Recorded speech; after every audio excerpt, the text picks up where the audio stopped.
Welcome to Fertility Cafe, the home for every conversation exploring alternative family building through IVF, surrogacy, egg, sperm, and embryo donation. Our host, Eloise Drain, alternates episodes between educational shows covering specific topics and guest narratives for further insight. For a mastery, understanding, and confidence in all things alternative family, subscribe to Fertility Cafe. Hey there, welcome to episode 96 of Fertility Cafe. I'm your host, Eloise Drain. Today, we're going to delve into a topic that's often overlooked but incredibly important: the lack of regulation and oversight in the fertility industry. Assisted reproductive technology is becoming more common in today's world, yet there's a pressing need for more regulation and transparency in the fertility industry. It's time we lift the veil and have an open conversation about it. In this episode, we'll explore the current state of the fertility industry, the need for more oversight, and the importance of patient care and the accessibility of fertility care. So, let's get into it. Picture this. You're embarking on a journey to start or grow your family, and you're navigating a landscape that's not only emotionally charged, but also complex and often confusing. You're dealing with surrogacy agencies, egg donors, fertility clinics, surrogates, and a whole lot of medical jargon. And in the midst of all of this, you discover that the industry you're helping you bring life into the world is, in many ways, a bit like the Wild West. There's a startling lack of regulation. Now, what does this mean? Well, without proper oversight, there's a risk of some pretty unethical practices.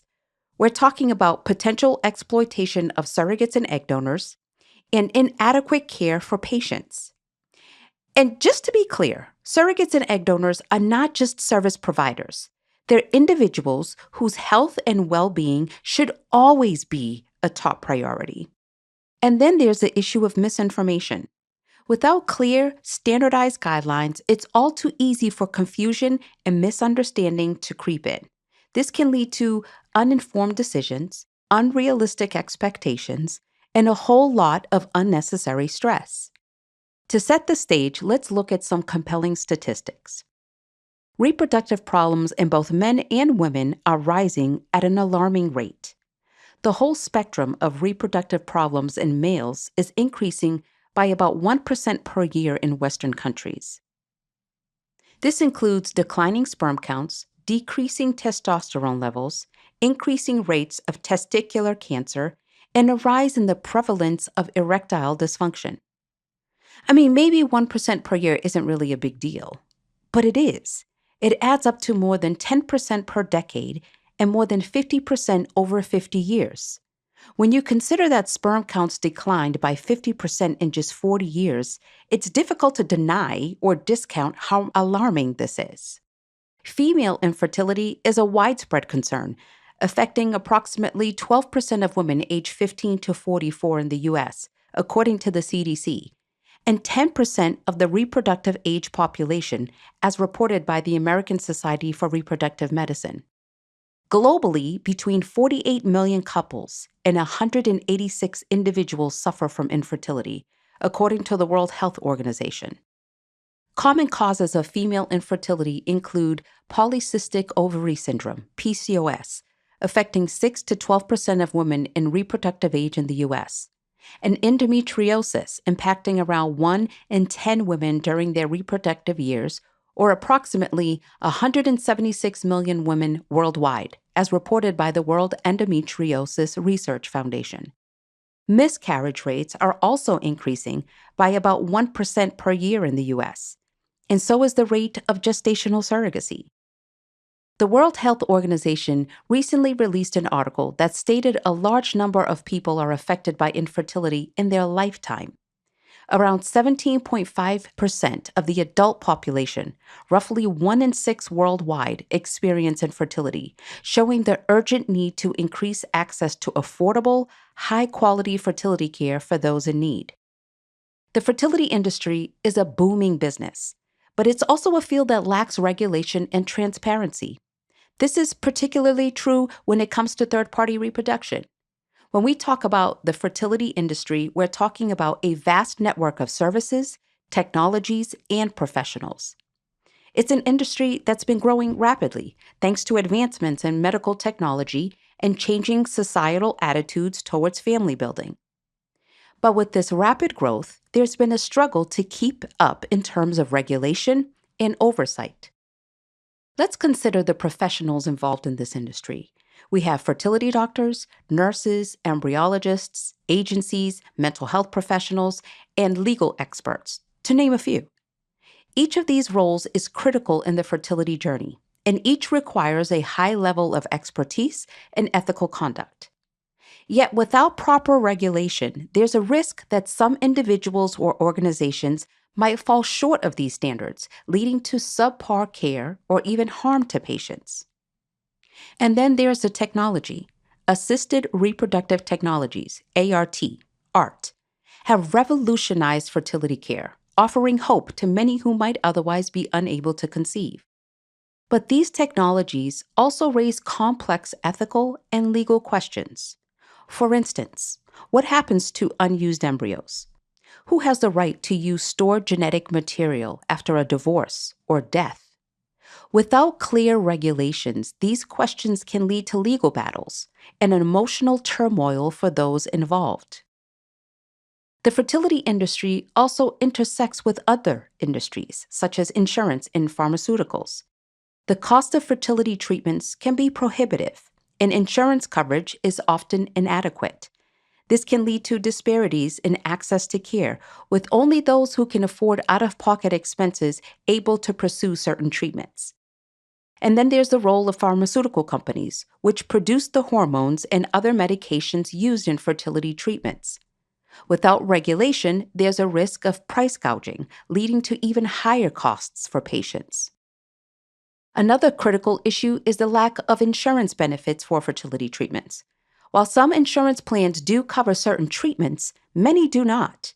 This leaves many patients paying out of pocket for treatments that can cost tens of thousands of dollars. This financial burden can add significant stress to an already emotionally challenging process. The fertility industry is also a global dimension.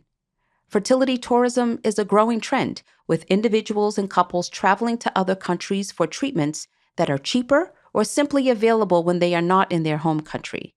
This raises additional concerns about regulation and oversight, as standards and laws may vary widely from one country to another. Patient care in the fertility industry is a multifaceted concept that goes beyond the medical procedures involved. It's about treating patients with respect, understanding, and empathy. It's about providing emotional support and clear, accurate information. It's about being there for patients every step of the way, from the initial consultation to the final outcome. Unfortunately, the reality often falls short of this ideal. Many patients report long waits to schedule appointments, which can be particularly stressful given the time-sensitive nature of many fertility treatments. This is partially due to a shortage of reproductive endocrinologists. As the demand for fertility treatments has grown, the number of specialists has not kept pace. This can lead to overworked doctors and rushed appointments, neither of which is conducive to high-quality patient care. Despite the increasing rate of gestational surrogacy, there's a shortage of surrogates, especially since the pandemic. Potential surrogates face more potential health risks and limitations because of the pandemic. For example, being pregnant puts someone more at risk of getting severely ill or dying from COVID-19. The reality is, it can be tough to find a surrogate who matches the intended parent's requirements and passes all medical screenings. This process can be even more intense for LGBTQ+ individuals. Surrogacy is a complex process, and it's not entered into lightly. It's financially prohibitive for many people, and it also comes with its own set of emotional challenges. For heterosexual couples considering surrogacy, they've likely already experienced heartache and loss in their fertility journey. For LGBTQ individuals, surrogacy may be the only path toward building a biological family. The shortage of ethnic egg and sperm donors is a significant and complex issue within the fertility industry.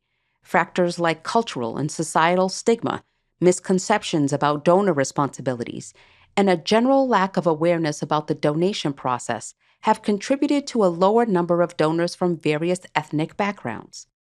This shortage impacts individuals and couples who desire to have children that share similar characteristics or racial heritage, leading to extended waiting times, higher costs, and additional emotional stress during an already challenging fertility process.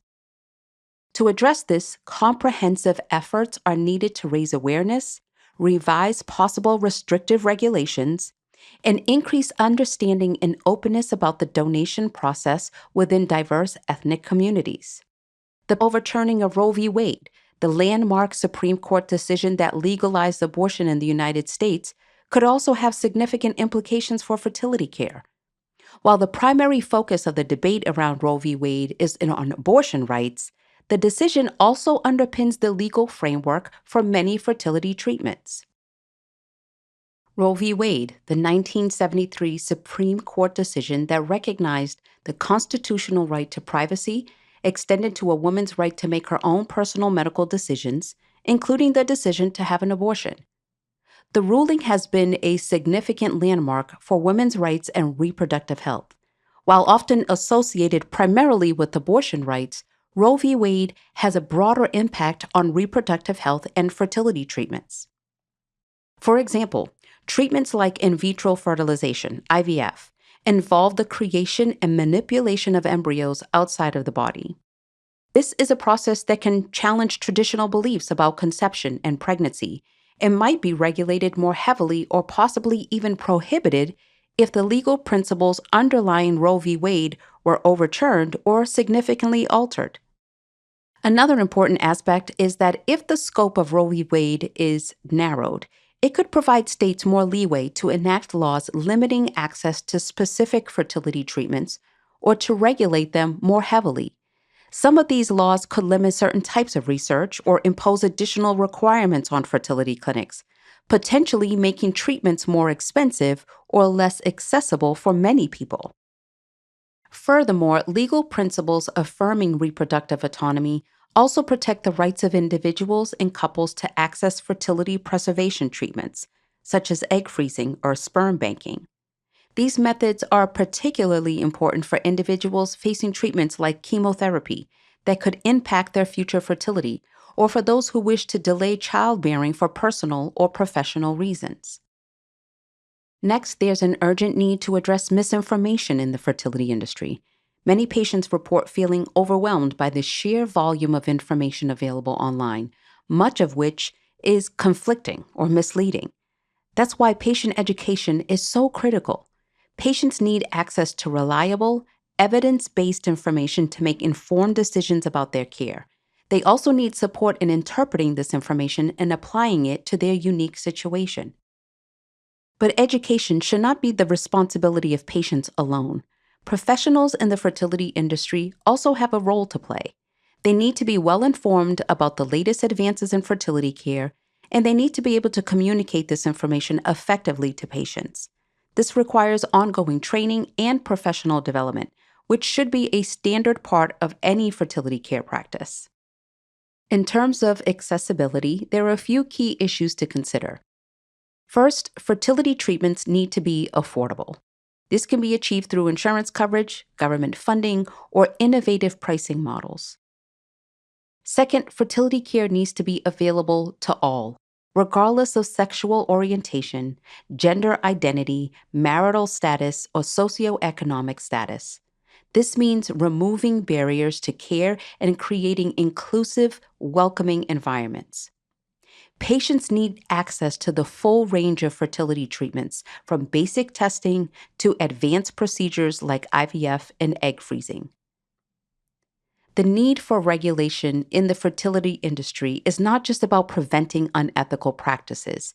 It's about ensuring that everyone involved in this process, from the professionals providing care, to the patients receiving it, to the donors contributing genetic material, to the surrogates and how their pregnancies are covered, is protected and treated with the respect and dignity they deserve. It's about making sure that the incredible advances in fertility care are accessible to all, not just a privileged few.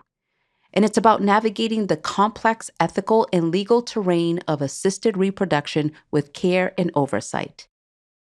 Going forward, we need to advocate for transparency, patient education, and standardization in the fertility industry. We need laws that protect all parties involved and that provide clear guidelines for ethical conduct. We need regulations that ensure fertility treatments are safe, effective, and accessible. And we need insurance policies that cover fertility treatments to ensure that cost is not a barrier to those who wish to start a family. Thank you so much for listening. If you found this episode helpful, please rate Fertility Cafe on your favorite listening platform and share this episode with anyone you think could benefit from hearing it. Tune in next week for another amazing episode on Fertility Cafe. Until then, remember, love has no limits, neither should parenthood.